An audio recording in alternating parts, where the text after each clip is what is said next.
del Señor. El domingo pasado nosotros estuvimos hablando acerca de la primera parte de la Cena del Señor. ¿Y qué vimos nosotros ahí? Vimos qué significa comer el cuerpo y beber la sangre de Jesucristo. Y también vimos de dónde viene. Y vimos que viene de la celebración llamada, ¿cómo se llama esa celebración judía? Pascua, muy bien. Y en la Pascua hablábamos de que ahí, cuando Jesús celebró, ahí es lo que vamos a ver hoy, Dios primero. La Pascua es donde se instituye la Cena del Señor. Entonces, aquí nos dice la palabra lo siguiente. Vamos a ver ahora el punto número, vamos a ver el significado del pan y de la copa, la institución. Muy bien, ¿dónde nos quedamos? Aquí está. La Cena del Señor. Existe una doctrina en el mundo religioso llamado transubstanciación. Esta doctrina es una doctrina católica. ¿Quiénes fueron católicos aquí antes? Amén. Ninguno fue católico. Correcto. El hermano Isidro. Entonces, los hermanos católicos, no, los hermanos que fueron católicos, tal vez se van a acordar de esto, que se llama la transubstanciación. ¿En qué consiste? Dice según esta doctrina, literal, lo voy a leer, la transubstanciación es la consagración del pan y del vino que se opera en el cambio de toda la sustancia del pan en la sustancia del cuerpo de Cristo y de toda la sustancia del vino en la sustancia de su sangre, significando especie, entre comillas, para estos efectos los accidentes del pan y del vino. ¿Qué significa eso, hermano Arcia? De accidentes y de especies. Lo que en otras palabras dice aquí es que la doctrina católica cree que cuando uno se encuentra en el momento de la Eucaristía, cuando el obispo agarra el pan, moja el pan, está en ese momento, en esa comunión, el pan literalmente se transforma y no se transforma, se transubstanciaciona, por decirlo así. Porque cambia su sustancia. Con sustancia, ellos quieren decir el material de que está hecho algo. Decimos nosotros, bueno, ¿esto de qué está hecho? De vidrio. El púlpito es de vidrio. Pero también hay púlpitos de madera. Entonces, lo que está hecho algo es madera, hierro, aluminio. ¿De qué está hecho lo que comemos en la cena? De pan sin levadura.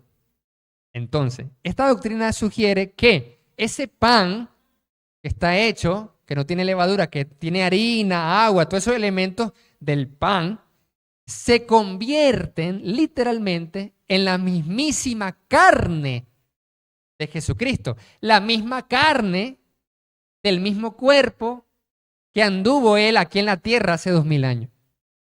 Eso significa, en la doctrina católica, la transubstanciación. Y que eso pasa cada vez que se consagra ese pan y ese jugo, se consagra y se transforma, se convierte literalmente ese jugo en la mismísima sangre de la que derramó Jesucristo. ¿En qué se basan ellos para decir esto? Que esto es lo que pasa. Todo esto significa que cuando el pan y el jugo de la vid se consagran, se apartan y se está en el momento de la comunión, según esta doctrina, se convierten sustancialmente y literalmente en la carne de Cristo y su sangre. Es lo que dijimos. ¿En qué se basan ellos? Ellos se basan en las palabras literales de Cristo en la última cena, que Él dijo, esta es mi carne, este es mi cuerpo. Pero lo vamos a leer. Vamos a leer en la palabra de Dios. Vamos a ir a Mateo.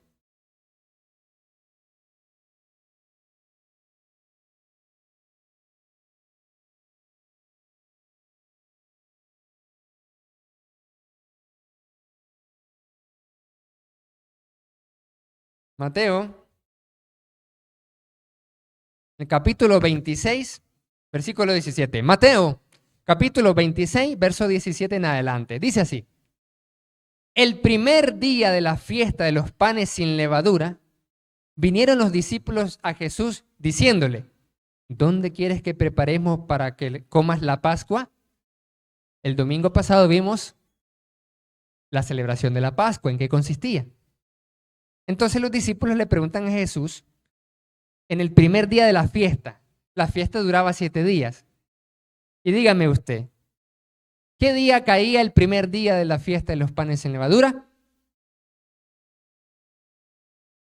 Caía domingo, primer día de la semana, el primer día de la fiesta de los panes sin levadura. Y él dijo: vayan a la ciudad a cierto hombre y díganle, el maestro dice, mi tiempo está cerca. En tu casa celebraré la Pascua con mis discípulos. Y los discípulos hicieron como Jesús les mandó y prepararon la Pascua. Cuando llegó la noche, se sentó a la mesa con los 12. Y mientras comían, dijo: de cierto les digo que uno de ustedes me va a entregar. Y entristecidos en gran manera comenzó cada uno de ellos a decirle: ¿soy yo, Señor? Entonces él respondiendo dijo: el que mete la mano conmigo en el plato, ese me va a entregar. A la verdad el Hijo del Hombre va, según está escrito de él. ¡Ay de aquel hombre por quien el Hijo del Hombre es entregado! Bueno le fuera a ese hombre no haber nacido. Entonces respondiendo Judas, el que le entregaba, dijo: ¿soy yo, maestro? Le dijo: tú lo has dicho. Y mientras comían, tomó Jesús el pan y bendijo y lo partió y dio a sus discípulos y dijo: tomen, coman, esto es mi cuerpo. Entonces, la doctrina que hemos explicado se basa en tomar literalmente las palabras de Jesús aquí, como hemos leído. Él mismo dice: tomó el pan, lo parte, lo reparte a los discípulos y dice estas palabras que hemos leído: tomen, coman, esto es mi cuerpo. Verso 27. Y tomando la copa y habiendo dado gracias, dijo: beban de ella todos, porque esto es mi sangre. Entonces dice el católico, ahí está, ¿ve? Se convierte, se transforma literalmente en la sangre, porque él dice que es mi sangre, Jesús. Porque esto es mi sangre, dice Cristo, del nuevo pacto, porque por muchos es derramada para remisión de los pecados. Y les digo que desde ahora no beberé más de este fruto de la vid, hasta que aquel día lo beba de nuevo con ustedes en el reino de mi Padre. Y se refiere en la iglesia. Entonces, hemos visto que toman las palabras literales, pero ¿qué significa realmente las palabras de Jesús? Mire bien, realizando una exégesis sana debemos entender el lenguaje y las figuras del siglo I. Cuando digo la palabra exégesis, estoy diciendo un análisis exhaustivo del texto bíblico para interpretarlo correctamente. Eso significa exégesis. Haciendo una exégesis sana, correcta, nos damos cuenta que la Biblia habla en lenguajes figurados. Y las figuras del siglo I con las cuales Jesús le habla a los discípulos. En la iglesia de Cristo, aquí en la tradición de la iglesia de Cristo, Romanos 16, normalmente se ha dicho que el pan simboliza la carne de Jesús y que el jugo simboliza la sangre de Jesús. Pero otros afirman que no simboliza o que no es un símbolo, sino que simplemente Jesús dice, esto es, sin profundizar en sí, si es literal o figurativo. Entonces, la pregunta aquí que tenemos es válida. ¿Es entonces el pan y vino literalmente carne y sangre cuando se consagran en la Santa Cena? Literalmente Jesús, cuando Él dice, tomen este pan que es mi cuerpo, se transforma el pan en cuerpo. Cuando dijo Jesús, toman el vino, el fruto de la vid, dice, se transforma literalmente en sangre con glóbulos rojos y blancos, toda la composición de plasma que tiene una sangre. De hecho, esto se me pasó por alto explicar en la transubstanciación. Cuando aquí la doctrina de la transubstanciación habla de los accidentes, lo toman de la filosofía aristotélica. Según Aristóteles, algo tenía su sustancia, que era lo que realmente era, pero tenía una forma que le llamó él accidentes. Entonces, para la doctrina de la transubstanciación, los accidentes del vino es el sabor, el olor y lo que se ve. Entonces ahí la doctrina es conveniente. ¿Por qué? Porque si literalmente el jugo de la vid se convierte en sangre y el pan se convierte en carne, pues eso estaría sujeto a un análisis científico, ¿sí o no? Vienen, tomen una muestra del pan consagrado y vamos a examinarlo a la luz del microscopio para ver si eso es carne. Vamos a tomar el jugo que consagra el obispo, el sacerdote, y vamos a ver si ese jugo ahora tiene glóbulos rojos, si es sangre literalmente. Entonces convenientemente ellos dicen, si el pan se transforma en carne, sin perder el sabor de pan, el olor a pan y la forma de pan. Ah, qué conveniente, ¿sí o no? Así engañando al pueblo. Eso significa accidentes. Entonces dice, la sustancia del vino se transforma en sangre sin perder los accidentes del vino. O sea, el vino es sangre, pero sabe a vino. El vino es sangre, pero se ve como vino. Entonces, ¿cómo dice el dicho? Si se ve como vino, huele como vino y sabe que como a vino, ¿qué es? ¿Cómo? Vino. Si sabe a pan, huele a pan y se ve como pan, es pan. Pero aquí hacen una distinción o disocian la sustancia con los accidentes. Con nada que ver. ¿Qué es lo que realmente está diciendo Cristo aquí en sus palabras? Nosotros creemos que cuando Jesús dice que el pan es su cuerpo y el vino es su sangre, habla en un sentido figurado. ¿Pero qué figura es? Es la figura de la metáfora. ¿Qué significa metáfora? La metáfora es una de las figuras retóricas más importantes de la literatura del lenguaje.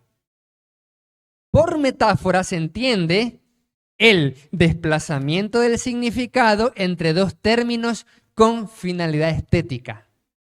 O sea, yo desplazo el significado de un término a otro por lo estético. Estético es la belleza y la hermosura del lenguaje. Entonces, esto es mi carne. Dice Jesús, toma el pan y dice, esto es mi carne. Él está hablando en metáforas.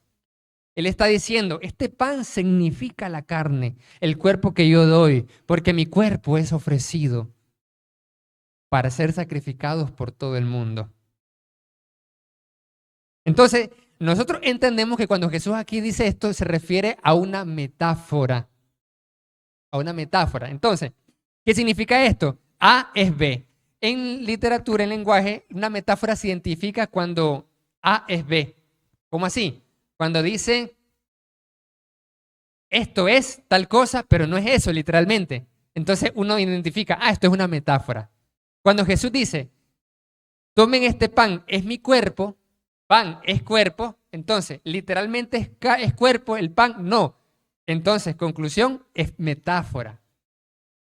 Entonces, no es literalmente que se convierte el pan en carne, ni que el jugo se convierta en sangre, como la doctrina católica, sino que Jesús está hablando en metáfora. Y uno puede decir, no, pero en la metáfora es algo de la actualidad, en aquella época no existía la metáfora, nada que ver. La metáfora se remonta a la poética y a la retórica de Aristóteles. Entonces, son 300 años antes del siglo I, ya se manejaban metáforas. No es la única vez que Jesús habla en metáforas en el Nuevo Testamento. Muchas veces se refirió a él mismo y a su iglesia como la luz del mundo. Es una metáfora. También como la sal de la tierra. ¿Somos sal? No, tenemos sal. Tenemos sales, pues no somos sal. Pero dice la Biblia, vosotros sois la sal de la tierra. Entonces, ¿qué es? Una figura. ¿Cómo se llama esa figura? Se llama metáfora, que la vemos nosotros en secundaria. Después dice acá, el pan vivo que descendió del cielo, otra metáfora. Entonces, el pan es la carne y el vino es su sangre, no por simbolismo, sino como metáfora para transmitir mejor el significado del sacrificio perfecto que Jesús hizo en la cruz por todo el mundo. Entonces significa que es una metáfora y no un símbolo. ¿Cuál es la diferencia entre símbolo y metáfora? Es parecido realmente lo que es un símbolo y lo que es una metáfora en la literatura. Pero un símbolo muchas veces no dice qué es, sino que simplemente se presenta. Por ejemplo, muchos símbolos se representan en el lenguaje apocalíptico. Eso lo vemos nosotros en la Biblia cuando encontramos literatura apocalíptica, como el mismo libro de Apocalipsis y los libros proféticos de Daniel, Ezequiel, Zacarías, tienen una literatura apocalíptica. Entonces ahí hay muchos símbolos. Entonces ahí usted aparece un león y esto y lo otro. Entonces eso es más un símbolo. Pero cuando Jesús dice, tomen el pan que es mi cuerpo, es una metáfora. Mire qué interesante. Entonces, punto número 3. Hemos visto en el punto 1 qué significa comer y beber la carne y la sangre de Jesús. ¿Qué dijimos? Comer y beber la carne y la sangre de Cristo es apoyar la confianza de que somos redimidos por ese sacrificio al obedecer el evangelio en el bautismo. Estamos ahí comiendo y bebiendo esa vida que está en el cuerpo y la sangre. Ya vimos qué significa la carne y qué significa la sangre y cómo la vida está en la sangre. Eso lo vimos el domingo pasado. Y como segundo punto hemos aprendido qué significa el pan y la copa. El pan es el cuerpo de Jesús y la copa es el nuevo pacto. Ahora, aquí hay otra cuestión. Hay unos hermanos que son de la misma iglesia de Cristo que se les conoce como only cup o una sola copa. Tienen toda la misma doctrina casi de la iglesia de Cristo, pero difieren en esa cuestión. Y dicen, la Santa Cena se debe de tomar todo el mundo en una misma gran copa. Mire qué cosa. Eso significa que, imagínense si nosotros fuéramos así, hay una sola copa, imagínense que esa sola copa estuviera ahí. Entonces, todos agarran la copa y la beben un poquito, y la beben. Entonces, el último que vaya, la hermana Claudita y la hermana ya diría, pues entonces bebería todo lo que nosotros vivimos al principio. ¿Ya se fijó? Todos bebiendo de la misma copa. ¿A cuánto le gustaría así? ¿Amén? No, no para nada eso. Vamos a ver todo de la misma copa. Hay iglesias de Cristo, en la misma de esta, que dicen que eso es, que hay que hacerlo como doctrina. Y si no lo hacen de esa forma, están mal. Pero ¿qué es lo que dice la palabra de Dios? La palabra de Dios dice, la copa es el nuevo pacto. Pero lo que está diciendo ahí no es que tienen que beberla todos de la misma copa. Porque cuando uno lee en la palabra se da cuenta que Jesús reparte la copa, pero cada uno tiene una copa y entonces todos la beben en su propia copa. Eso se mira ahí. Entonces, nada que ver con esa doctrina que tienen, que se llama una sola copa. Nada que ver. Y tuvieron los hermanazos muchos problemas cuando se vino lo de la pandemia. Imagínense la pandemia en la iglesia así, todos de la misma copa. Una iglesia de 400 personas, los 400 bebieron de la misma copa y todos están con coronavirus.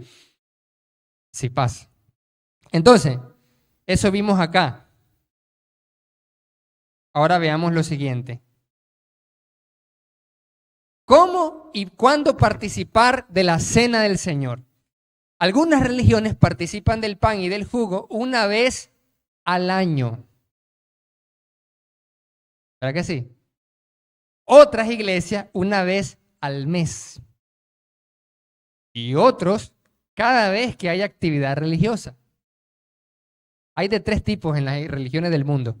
Una que solamente una vez al año, una cada mes o cada 6 meses, así varían.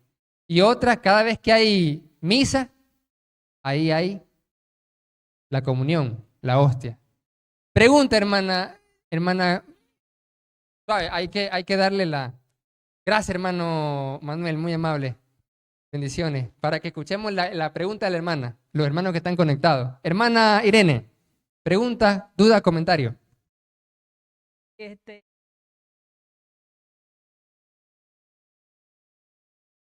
ah, Uno, dos.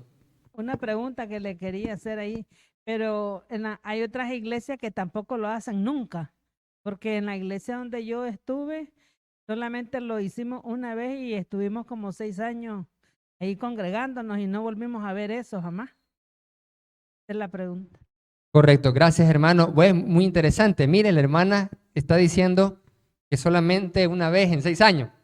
Entonces, mire, correcto. Hay iglesias donde tienen así y no le toman mucha importancia a la cena del Señor. Y eso es muy característico de la falsa religión, fíjense. ¿Se acuerdan cuando hablamos del bautismo? El bautismo y la cena del Señor son ordenanzas de Cristo. Se le mira eso en la Biblia claramente, son ordenanzas de Cristo. Son ordenanzas claras y directas. Son claras y directas. Entonces, rápido, ¿cómo usted identifica una falsa religión? Rapidísimo. ¿Cómo toman las ordenanzas de Cristo? Que son 2 las principales. En cuanto a ritual, me refiero, porque los mandamientos y la enseñanza de Cristo son todo. Amar a Dios, todo, un montón de cosas. Que cada vez que hay prédicas lo escuchamos. Pero las ordenanzas en cuanto a una ceremonia, un ritual, son 2. La cena del Señor y el bautismo. Entonces, una falsa religión no le hace el bautismo a como es o nunca lo hace, no le toma la importancia. Y la cena, la segunda ordenanza, tampoco le toma importancia. Entonces usted ahí nomasito dice, esta es falsa religión, porque el bautismo no lo toman como importante y la cena menos. La cena del Señor y el bautismo son ordenanzas de Cristo. Entonces, hay iglesias que son así, pero la Biblia, ¿qué dice en cuanto a cómo y cuándo participar? Lo vamos a ver. Hechos capítulo 20, versículo 7, allí nos dice la palabra de Dios que los discípulos, los cristianos, la iglesia, se reunían el primer día de la semana para partir el pan. Hechos 27 dice, el primer día de la semana, reunidos los discípulos para partir el pan, Pablo les enseñaba habiendo de partir al día siguiente. Pero tengo que revelarles todo. No puedo ocultarles aquí algo que dice el texto griego. Cuando ahí dice el primer día de la semana, en griego dice el Sabbat. ¿Cómo? Sí. Cuando usted lee el griego, el Nuevo Testamento en griego, usted se da cuenta que ahí dice sábado, Sabbat. ¿Cómo es eso? ¿Cómo es posible eso? Cuando yo lo leí, yo no lo creí al principio. Y yo dije, a ver, suave. En mi Reina Valera 1960, en mi apreciada y amada versión, todos amamos esa versión, ¿verdad? Correcto. Yo amo esa versión también, porque los textos que yo memorizo es con esa versión. Entonces, permítame, hermano Isidro, solo déjeme, porfa, avanzar un poco en la explicación antes que se me vaya. Entonces, ¿qué pasa aquí? En la Reina Valera dice, el primer día de la semana, reunidos los discípulos para partir el pan. Y en griego dice el Sabbat. Eso lo dice ahí, la diferencia. Hermano Isidro. Espérame, hermano Isidro, antes que hermano Manuel le va para que lo escuchemos. Muy bien, ahora sí, hermano Isidro. Mire, es que lo que pasa es que hay una secta que toman el día sábado. Por ejemplo, los adventistas son los que hacen esa cuestión los días sábados. Los adventistas son. Esos son los que hacen que toman el día sábado la Santa Cena. ¿Por qué? Porque como ellos son adventistas, entonces ellos el día domingo, ellos no lo celebran. Solo lo celebran el sábado, la Santa Cena. Mire, correcto. Gracias, hermano Isidro. Mencionó de la iglesia adventista del séptimo día, que guarda o que se reúne en el día sábado. Y nosotros y casi toda la mayoría de las iglesias nos reunimos el domingo. ¿Qué pasa aquí? Mire bien, Hechos 27, primero lo leemos, Hechos 27 en adelante lo leemos en la Reina Valera de 1960. Dice, el primer día de la semana, reunidos los discípulos para partir el pan, Pablo les enseñaba viendo de salir al día siguiente y alargó el discurso hasta la medianoche. Y había muchas lámparas en el aposento alto donde estaban reunidos en una casa. Y un joven llamado Eutico que estaba sentado en la ventana, rendido de un sueño profundo, por cuanto Pablo disertaba largamente, vencido del sueño, cayó del tercer piso abajo y fue levantado muerto. Entonces descendió Pablo y se echó sobre él y abrazándole dijo, no se alarmen, pues está vivo. Y después de haber subido y partido el pan y comido, habló largamente hasta el alba y así salió. Y llevaron al joven vivo y fueron grandemente consolados. Muy bien, aquí dice que la reunión del servicio de adoración, ¿cuánto duraba? ¿Cuánto duró? Desde las 6 de la tarde, desde la noche, hasta el día siguiente, de la mañana el día siguiente. Dice hasta el alba. ¿El alba qué es? El amanecer. Entonces, estos hermanos se reunían los domingos, pero vamos a ver eso primero, se reunían para participar de la cena del Señor. Y se tardaban toda la noche, eran vigilias las que hacían más bien. Y a veces nosotros no podemos con 1 hora o 2 o 3. Realmente si yo hubiera sido un cristiano de aquel siglo, a como yo estoy acostumbrado ahora, yo hubiera sido ese Eutico que hubiera muerto. Ese era un joven, entonces yo me identifico con Eutico. Yo no hubiera aguantado. Yo caigo muerto de sueño. ¿Ya? Entonces, yo como cristiano en aquella época, difícil que hubiera sido cristiano. Porque era difícil, amados hermanos. Muchas veces eso tenemos que reflexionar, de que a veces nosotros nos quejamos de ser cristianos hoy en el siglo XXI tan fácil que es. Pero en aquella época era cosa seria ser cristiano. Y por ser cristiano, el cristiano de aquella época estaba dispuesto a morir, ¿sí o no? Porque había persecución. Entonces, este joven Eutico estaba rendido de sueño.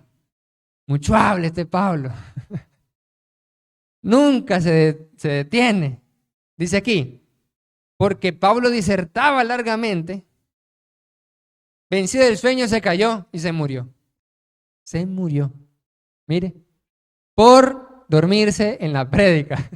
Literalmente, por dormirse en la prédica, por no estar atento, por no ser reverente, se murió el joven. Entonces, ¿qué pasa ahora? No nos vamos a alargar tanto, pero muchas veces usted tiene sueño y se duerme con media hora de prédica o con un 45 minutos de prédica le da sueño. Ahora imagínense aquí, y era de noche, ojo, esto no era de día, ojalá hubiera sido de día, era de noche, por eso tenía sueño el pobre joven Eutico. Pero a veces usted y yo nos dormimos con 15 minutos, con media hora, con 1 hora, ya tiene sueño, ya está mal.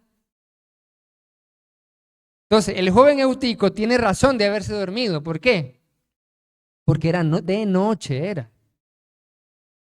Entonces, y ahora ya no hay un Pablo que nos resucite si nos morimos. Entonces, ¿qué pasa si? Volviendo al 7.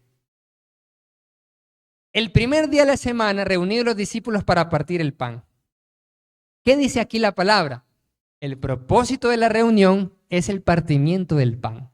La Biblia dice en Hechos 2:42 que 4 cosas son las que persevera un cristiano luego que se bautiza. Ya lo recordamos. ¿Cuáles son? La primera. Eso lo hemos mencionado tantas veces que de memoria debe de saberlo usted.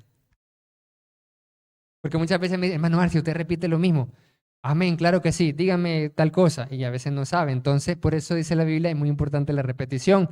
La repetición es la madre del aprendizaje. Entonces, ¿cuáles son las 4 cosas que Hechos 2:42 dice que usted tiene que perseverar para luego de ser cristiano? Número 1, ¿cómo? Bárbaro. Perseverar en la doctrina de los apóstoles. Número 2, en la comunión unos con otros, participaban en las tribus. Número 3, partimiento del pan, eso es la Santa Cena, la Cena del Señor. Número 4, en la oración. Esas son las 4 prácticas que usted como bautizado que es, debe de decir, esto yo lo hago de cajón, una vez bautizado. Orar a Dios, la Cena del Señor, y para la Cena del Señor entonces yo me reúno. Número 3, la doctrina, aprenda y aprenda y aprenda la palabra. Y la comunión, estar en la tribu de coinonía, eso es fijo, eso es de cajón también. Entonces, el versículo 7 dice el propósito de la reunión del primer día de la semana. El primer día de la semana reunir a los discípulos para partir el pan. Aquí hay una objeción de la iglesia evangélica. Dice, hermano Arciá, me dice el pastor evangélico a mí. Ahí dice que el primer día de la semana se reunían para partir el pan, pero no dice cada primer día de la semana. Por lo tanto, me dice el pastor de las asambleas de Dios, ese primer día de la semana era una vez, pero lo podían hacer cada año, cada 6 meses. Porque ahí dice, sí, dice ahí el primer día de la semana se reúnen para partir el pan, pero no dice cada primer día de la semana. ¿Pero qué dice de la ofrenda? Entonces uno se queda así quieto. Si usted se va a 1 Corintios 16:1, ahí sí dice, cada primer día de la semana, cada uno de ustedes ofrende. Entonces me dice, ¿ya se fijó? Que de la ofrenda sí dice cada primer día de la semana, pero de la Santa Cena no dice cada primer día de la semana. ¿Por qué nosotros entonces decimos que usted y yo debemos de participar de la cena todos los domingos, como la ofrenda? Por lo siguiente. Aunque aquí no diga literalmente cada primer día de la semana, lo que el versículo nos muestra es que el propósito y objetivo de la reunión es precisamente, la reunión dominical es la cena del Señor. Por lo tanto, cuando la Biblia me dice el primer día de la semana se reúne uno para partir el pan, entonces usted entiende y yo entiendo que cuando sea el primer día de la semana y cada vez que sea el primer día de la semana, nos vamos a reunir precisamente para partir el pan. Por eso es que nosotros participamos del pan, el partimiento del pan, todos los domingos. La Biblia dice, el primer día de la semana se reúnen para partir el pan. Jesús dice, hagan esto en memoria de mí. Esa es una ordenanza, ese es un mandamiento que lo leemos en Mateo 26. Hagan esto en memoria de mí. Por eso siempre decimos que la importancia de congregarse y la importancia de la cena del Señor, siempre, una y otra vez, porque una ordenanza tan simple como la de tomar la Santa Cena, no la podemos hacer, ¿cómo estaremos con los demás mandamientos? Porque mire lo que dice Jesús, hagan esto en memoria de mí. Tomen el pan, esta es mi carne, hagan esto en memoria de mí. Este es el jugo, es mi sangre, hagan esto en memoria de mí. Si una simple ordenanza de Jesús, tan fácil de hacer, un simple mandamiento, usted y yo nos cuesta hacerlo, ¿cómo estará con su amor al prójimo? ¿Cómo estará en su matrimonio? ¿Cómo estará en la casa? ¿Cómo estará en el trabajo? Estará peor, ¿ya se fijó? Estará peor. Sí, es cierto que uno puede estar todos los domingos fijo y tomar la cena del Señor siempre y no fallar. Y de lunes a sábado estar peor. Claro que se puede. Sin embargo, cuando usted no es constante en tomar la cena del Señor, que es un mandamiento fácil de hacer, demuestra que en lo que es más difícil, anda peor. Eso es lo que simplemente termina demostrando. Porque es un mandamiento fácil de hacer. Dice la Biblia, hay un principio. Si en lo poco sos fiel, en lo mucho vas a ser fiel. Si en un mandamiento tan fácil, que es poco, no soy fiel, tomar la cena todos los domingos, en lo demás, que es más difícil de ser cristiano, me va a costar y menos que lo haga. ¿Ya? Si yo no hago lo fácil, que es tomar la cena, menos que haga lo más difícil de ser cristiano. Entonces, por eso para nosotros es un indicador potente. Nosotros como ministros de la palabra, la administración, luego el staff, el que no se congrega o el que no se conecta por razón de peso y no toma la cena. Porque nosotros decimos, pero si es tan fácil que es tomar la cena cada domingo y no lo hace, el resto de su vida va a estar desordenado. Y ya van las justificaciones después. Vamos a ver si aquí hay comentarios. Excelente. Entonces, por eso es que nosotros hemos hablado que hay que congregarse o conectarse. Ya hablamos, ¿verdad? Los que tenemos razón de peso, sea por el trabajo, sea por enfermedad, sea por distancia, sea por razón de peso. Por razón de peso. Eso lo explicamos cuando la hermana Marlene dijo esa pregunta, entonces le explicamos. Por razón de peso. Pero si no hay razón de peso y puede venir y no viene y no toma la cena porque tampoco la tiene en la casa, imagínense, algo tan fácil, tan sencillo. Demuestra mucha infidelidad. Demuestra que lo fácil no lo hace, menos lo difícil. ¿Perdonar a alguien es fácil? No. Dios quiere que perdone. No tomo la cena tan fácil, menos que perdone a alguien, menos que ame a mi enemigo, menos que deje cualquier práctica de pecado. Entonces, el domingo es para la cena. Ahora vamos al griego. Vamos al griego. Aquí en la aplicación que tengo, vamos a ver. Aquí tengo una aplicación donde tengo, gracias a Dios, más de 20 versiones, incluyendo el texto en griego y en hebreo. Entonces aquí, en el griego, SBL, y en el T-shirt Dove, octava edición, y en el Textus Receptus, que es otra versión griega, en las tres dice Sabatón, que se traduce a sábado. Sabatón, día de reposo. Pero entonces, ¿y cómo quedamos entonces? ¿Cómo quedamos? Si el Hechos 27 dice en griego Sabatón, que es sábado, que es día de reposo. ¿Cómo nosotros vamos a decir que es el primer día de la semana? Las investigaciones que nosotros encontramos es lo siguiente. Que los discípulos, cuando dice en Hechos 27, el sábado se reunían los discípulos para partir el pan. La investigación sugiere que era el sábado terminando el sábado. ¿A qué me refiero? Los judíos medían el día de diferente forma. Un día comenzaba sábado por la noche, por ejemplo. No, viernes por la noche. Y ese sábado, ese día de reposo, duraba la noche y el día.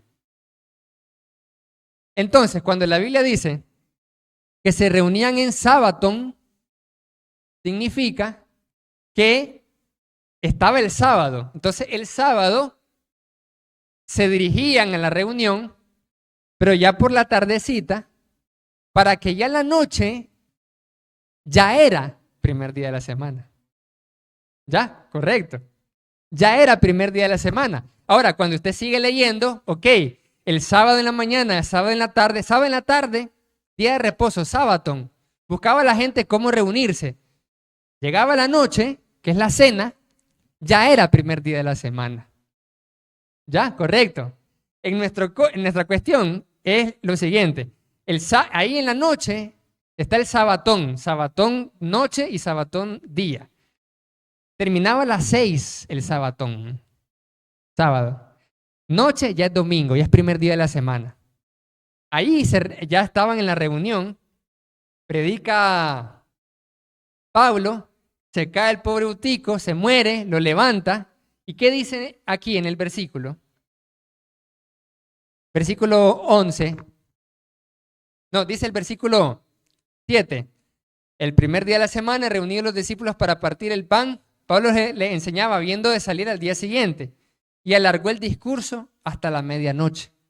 Entonces, a la medianoche se alarga el discurso, se muere Eutico, lo levanta Eutico. Pablo levanta a Eutico, lo resucita, y luego dice el versículo 10, entonces descendió Pablo y se echó sobre él, abrazándolo, dijo, no se alarmen, está vivo. Verso 11, después de haber subido y partido el pan y comido, habló largamente hasta el amanecer. ¿En qué momento partió el pan?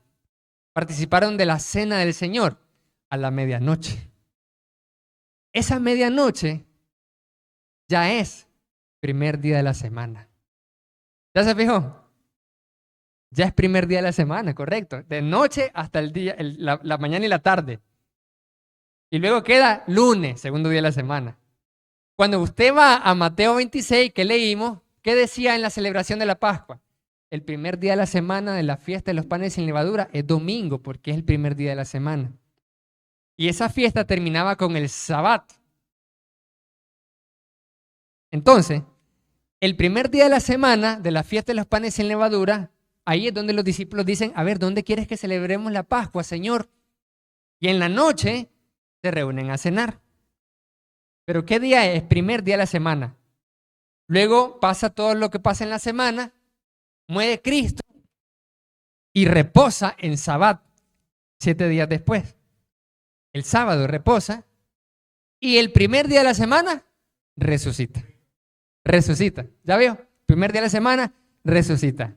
Entonces, ahí nosotros entendemos lo que significa, y por eso es que aquí se tradujo así. El primer día de la semana, reunidos los discípulos para partir el pan. Porque terminando el sábado buscaban cómo reunirse, pero ya a la medianoche, ya era domingo, ya era primer día de la semana. Ya era lo que vemos cuando Jesús resucita. En el sábado Él reposa, Él permanece muerto en Sabbat. En sábado Él reposa, pero cuando ya es primero de la semana, se levanta de entre los muertos y por eso nos reunimos para celebrar. ¿Cuántos dicen amén? Gloria a Dios.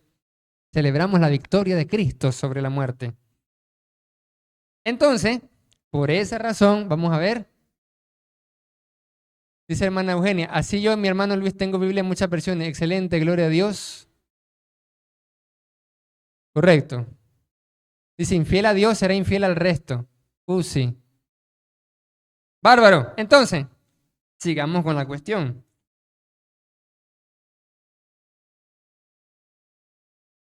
A partir de este ejemplo, nosotros sabemos que esa era la fecha en que los discípulos lo hacían de manera regular.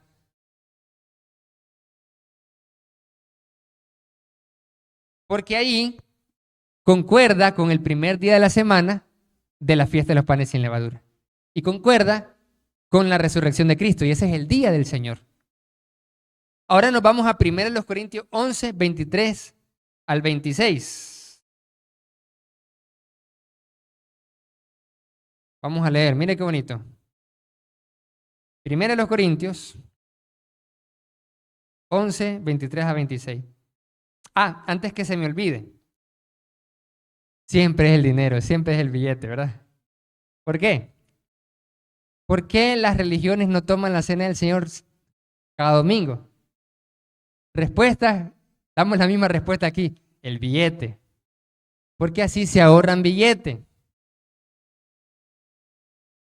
Porque dice el pastor evangélico, dice, no, es que estar todos los días con el jugo de la vid, cada rato.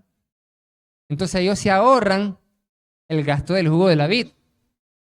Entonces dice mi hermanita Irene, hermanito, una vez a los 6 años lo vimos nosotros, se ahorran ese billete. Porque ¿cuánto sale de jugo y de pan? Ya ustedes ya lo miran en el informe de la siembra. Entonces, aunque no es mucho también, pero hasta eso se ahorran, mire qué cosa. Entonces, ya se fijó que la falsa religión busca cómo maximizar las utilidades. La falsa religión busca cómo ahorrar billete. ¿Correcto? Agradamos a Jesucristo. ¿Correcto?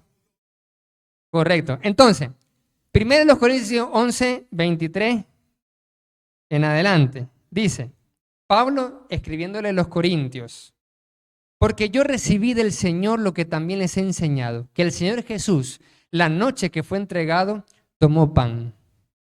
Y habiendo dado gracias, lo partió y dijo, tomen, coman, esto es mi cuerpo, que por ustedes es partido, hagan esto en memoria de mí. Asimismo tomó también la copa después de haber cenado diciendo, esta copa es el nuevo pacto en mi sangre. Hagan esto todas las veces que la beban en memoria de mí.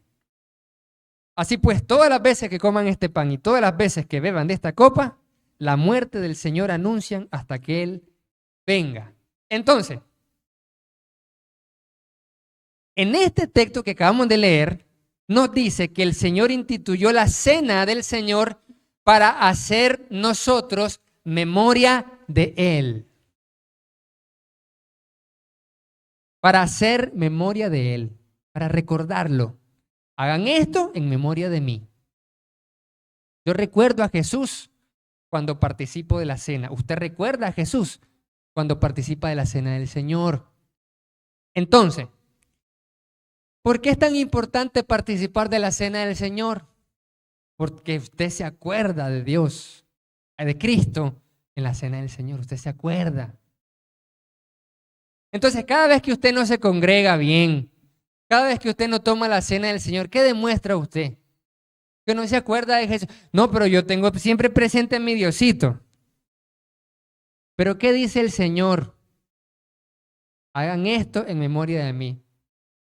Tan simple, pero usted y yo nos gusta comer el fruto del bien y del mal. No, es que a mí me parece que yo no necesito tomar la cena del Señor todos los domingos. Yo no necesito tener la cena ahí y dar testimonio si por alguna razón de peso me conecto. No necesito. Dios sabe que estoy con Él. Pero ya se fijó que usted no está obedeciendo. Hagan esto en memoria de mí. Simple, ya está. Es fácil de entender el mandamiento, pero uno quiere ser más sabio que Dios.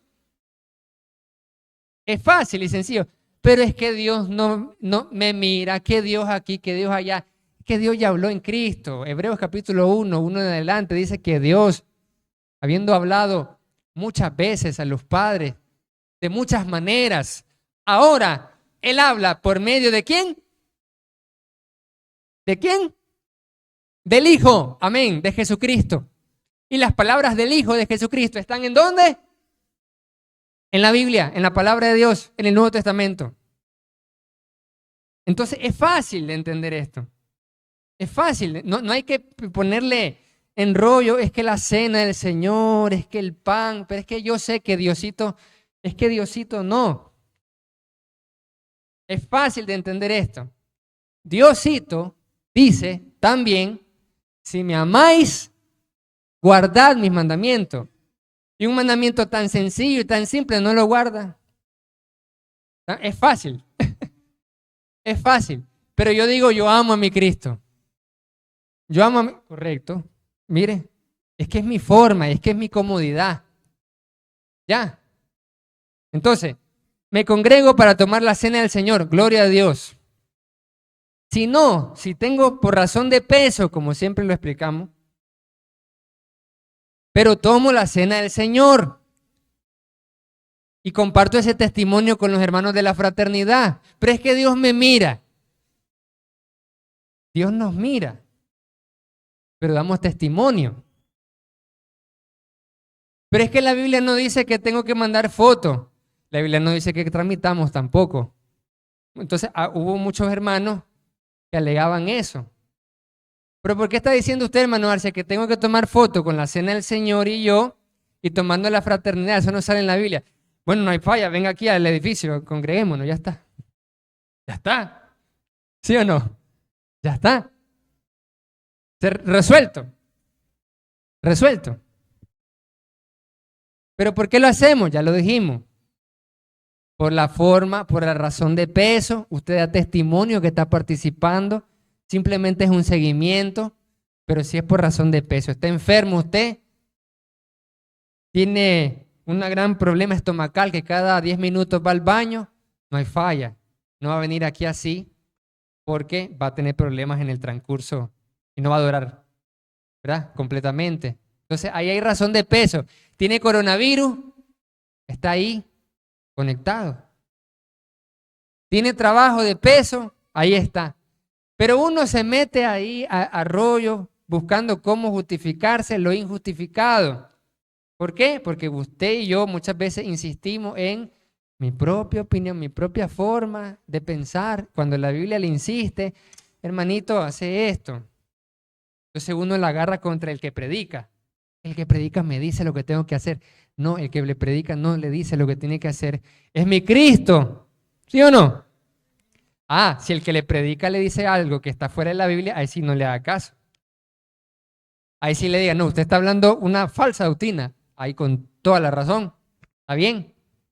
Pero si el hermanito le lleva la palabra, le dice, le saca el texto, le saca el versículo, usted dice que no es así. Como que fuera nutrido en la sabiduría de Dios, entonces pierde la humildad. Entonces eso no es así, amados hermanos. Uno tiene que ser humilde para aprender. Ya muchas veces uno le enseña la palabra de Dios a las personas y las personas no tienen esa humildad de aprender. Yo voy al médico, doctorcito, fíjese que tengo esto, tengo lo otro, y el médico me dice, sí, usted tiene esto y esto y esto y esto, y ahí no lo cuestionamos, ahí no decimos, no, es que doctor, yo creo que no tengo esto, tengo otra cosa. Pero si el que estudió fue el doctor, así uno es igual cuando uno cuestiona sin saber ni siquiera. En una reunión, yo me acuerdo, el hermano Luis me explicó más exactamente lo que es la organización bíblica. Entonces yo estaba ahí un poco desviado. Entonces, es cierto, tiene razón, gracias, excelente. Porque el hermano he estudiado en la palabra. Entonces me va a instruir bien. Entonces, uno debe ser humilde. Entonces, uno si es estudiado puede aprender más sobre el que no es estudiado. El que no es estudiado debería ser más humilde, ¿sí o no? Con mucha más razón, tener la actitud humilde de aprender, decir, yo no sé, tengo que aprender. Y el hermano Luis es un gran ejemplo de humildad, porque aunque tiene muchos años de experiencia y estudios de la palabra, está todos los domingos en actualización ministerial aprendiendo cosas nuevas. Si él sigue aprendiendo, todos nosotros seguimos aprendiendo, ¿sí o no? Pero a veces uno se las sabe todas. Y esa actitud hace que no crezca usted y yo. Hace que no crezcamos en la palabra, en la humildad. Y hace que se enrede solo y no se congregue. Y no tome la cena del Señor. Mire, hace que nada que ver. Entonces, las palabras del Señor fueron, hagan esto en memoria de mí. El Señor instituyó la cena para hacer memoria de Él, dar gracias y recordar el significado de los elementos. Porque Él dijo, tomad, comed, esto es mi cuerpo. Entonces lo que Él está diciendo es que hagan esto para que recuerden a mí, dice el Señor, y que recuerden el significado y den gracias. Porque es una Eucaristía, es una acción de gracias. Dice, habiendo dado gracias, dice la palabra de Dios. ¿Ya se fijó? Aquí en el versículo 1 Corintios 11, 24. Y habiendo dado gracias, lo partió y dijo. Entonces es una acción de gracias también la cena del Señor. ¿Para qué se toma la cena? Para recordarlo a Él, dar gracias y recordar el significado. Las palabras del Señor fueron, hagan esto en memoria de mí, recordando su sacrificio, sus palabras en la última cena que fueron, mi cuerpo que por ustedes es partido, mi sangre que por muchos es derramada para el perdón. Todo eso lo tenemos que recordar en la cena. Eso es lo que hay que hacer memoria. Asimismo nos dice Jesús que cada vez que comamos y bebamos anunciamos la muerte de Cristo hasta que Él venga. Esto implica anunciar la sepultura, resurrección y regreso. Ahí nos vamos a quedar con la ayuda de Dios, amados hermanos. Dios primero, la idea era hacerlo en 2 partes, pero vamos a hacer una tercera parte porque falta ahí material. El próximo domingo, con la ayuda de Dios, la tercera parte de la cena del Señor. Mientras tanto, ánimo, amados hermanos.